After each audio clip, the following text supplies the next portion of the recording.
Мынакей, периште камерага түшүп калды. Мына бул видеого жакшылап маани берип карап туруңуз. Анткени азыр сиз видеого түшүп калган периштени көрөсүз. Токтогула, эгерде байкай турган болсок, бул жерде түз эфир жүрүп атканын көрсөк болот. Бул видео Ыйык Кааба тараптагы Ыйык мечиттердин биринде тартылган. Өзүңөр жакшы байкагандай, бул жерде мечиттеги орнотулган камеранын түз эфиринден жүрүп атканын көрүүгө болот. Эскерте кетчү нерсе, бул мечиттин көзөмөлдөөчү камерасына түшүп калган таң калыштуу кубулушту ошол мечиттин имамдары эртеси күнү видео камерадагы жаздырууларды карап чыгып аткан кезде байкап калышкан. Стоп. Мына видеону ушул жерден токтотуп, бир азга пауза кылып туралы. Анткени кызыктын баары мына так ушул жерден башталат. Себеби дегенде бул жерден эң маанилүү жерин түшүндүрө кетүү керек. Азыр сизге видеону толугу менен коюп беребиз. Азыр сизге ошол камерага түшүп калган периштенин даана так өзүн көрсөтүп беребиз. Ошол видеону көрүүдөн мурун мына бул сөздөргө маани берип угуп алыңыз. Анткени маанисин түшүнбөй калышыңыз мүмкүн. Ошондуктан мына бул видеону кылдаттык менен карап маани берип карап туруңуз. Себеби дегенде бул күн өзгөчө күн. Бул видео өзгөчө видео. Жана мындай видео буга чейин эч бир интернет тармактарына таптакыр чыккан эмес.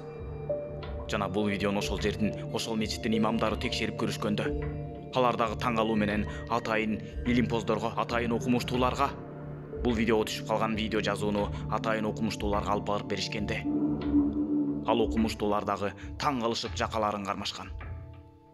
Ошондуктан мына бул видеого жакшылап маани берип карап туруңуз. Азыр биз сизге видеонун өзүн коюп беребиз. Бирок видеону коюп берүүдөн мурун мына бул нерсеге маани берип, мына бул көрүнүп аткан адамдарды ар бирин маани берип карап чыгыңыз.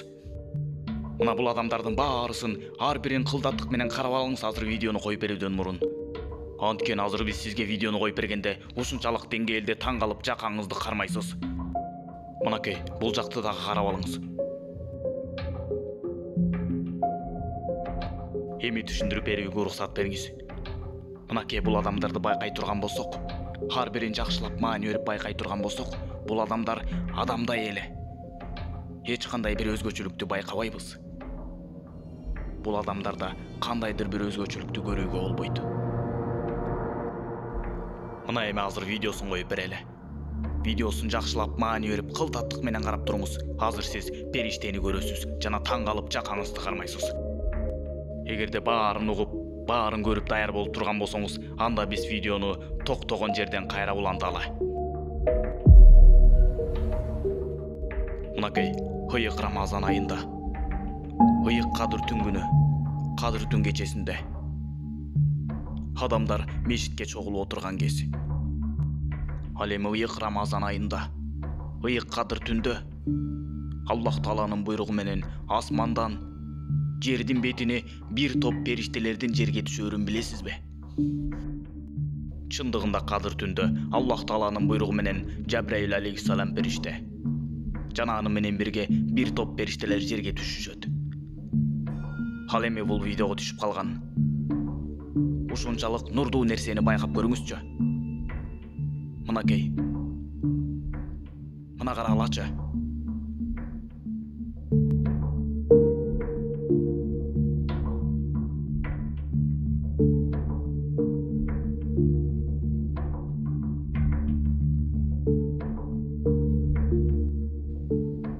Ал эми бул видеону көргөндө илимпоздор дагы, окумуштуулар дагы таң калгандыктан жакаларын кармашып, эч нерсе дей алышкан эмес. Ооздоруна эч бир дагы сөз келген эмес. Алар болгону гана таң калуу менен жакаларын кармашып, ойго баткан бойдон кала беришкен. Ал эми бул видео качан гана биздин колго тийген кезде, биз дагы бул видеону көрүп, бул видеону көргөндө эч нерсе дей албай таң калгандыктан унчукпастан ойго баткан бойдон кала бердик. Биз дагы бул видеону даярдап атып, ушунчалык таң калып аттык. Акырында мына сиздер менен бөлүшүүнү туура көрдүк. Мына карагылачы. Бул нурдуу нерсени көргөндө, анын нурун көргөндө, анын сулуулугун көргөндө, ушунчалык кандайдыр бир ойго баткан бойдон калдык. Ал эми Ыйык Рамазан айындагы Кадыр түнгүнү асмандан жерге түшө турган периштелер тууралуу сүйүктүү пайгамбарыбыз Muhammed sallallahu aleyhi ve sellem emne деген? Мына ушул түндө периштелердин эң улуусу болгон Жабраил алейхиссалам Аллах Тааланын буйругу менен жер бетине түшөт. Жана Жабраил алейхиссаламдын артынан аны менен кошо аябагандай көп бир топ периштелер жер бетине түшүшөт. Мындай нерсе кадыр түндөн башка убакытта болбойт. Мындай нерсе бир гана ушул кадыр түндө гана болот.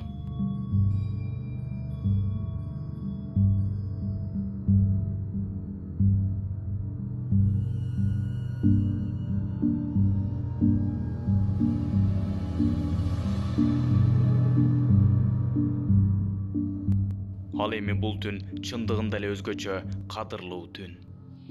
Анткени мына ушул түнү гана периштелердин эң улуусу болгон Жабраил алейхиссалам менен адамдардын эң улуусу болгон сүйүктүү пайгамбарыбыз Мухаммед саллаллаху алейхи ва саллям экөө алгачкы жолу жолугушкан улуу түн болуп калды. Анткени ушул улуу түнү гана Аллах Таала баардык бүткүл периштелерди жараткан түн болуп калды.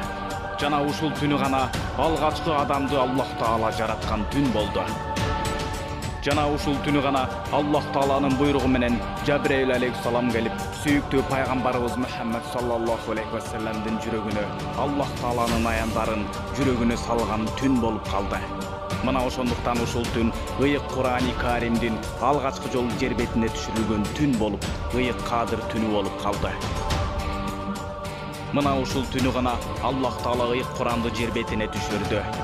Мына ушул түнү гана периштелердин эң улуусу болгон Жабраил алейхиссалам келип, сүйүктүү пайгамбарыбыз Мухаммед саллаллаху алейхи ва салламдын жүрөгүнө улуу жараткан Аллах Тааланын сөзүн, улуу жараткан Аллах Тааланын жөнөткөн аяндарын сүйүктүү пайгамбарыбыздын жүрөгүнө салып турду. Мына ошондуктан айлардын эң султаны Рамазан айы болуп калды. Мына ошондуктан түндөрдүн эң султаны Кадыр түнү болуп калды. Ал эми ушул Кадыр түндө көктөн жерге түшүрүлгөн периштелердин саны ушунчалык көп болгондуктан алар жер бетине батпай кысылышат. Качан гана алар жерге түшкөн кезде жер бетиндеги адамдардын Аллах Таалага ибадат кылып, дуа кылып аткандарын көрүп калса, анда ал периштелердин баарысы Аллах Таалага жалбарышат. О жараткан Аллах, ушул пенделердин каалоо тилек дуаларын кабыл кылгын деп Аллах Таалага ал адамдардын ниеттерин түзмө-түз жеткирип Аллах Тааладан жалбарышат.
Бирок адамдан амал качып кутулбайт дегендей, акыры иликтеп чыгабыз деген үмүттөр азыр оттой жалбырыттап жанып турган кез.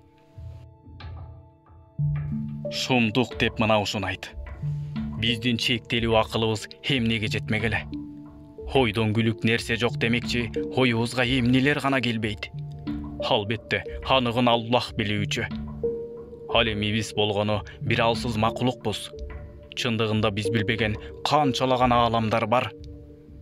Мына ушул ааламдардын жаратуучусу болгон Аллах Таалага чексиз мактоолор болсун дегенден башка сөзүм калбай, жообун таба албадым. Ал эми сиз кандай ойлойсуз?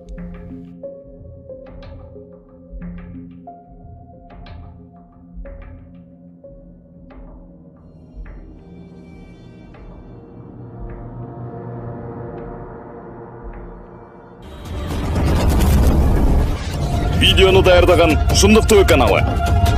Ал эми бул видеого лайк басып, каналга катталганыңыз үчүн сизге терең ыраазычылык.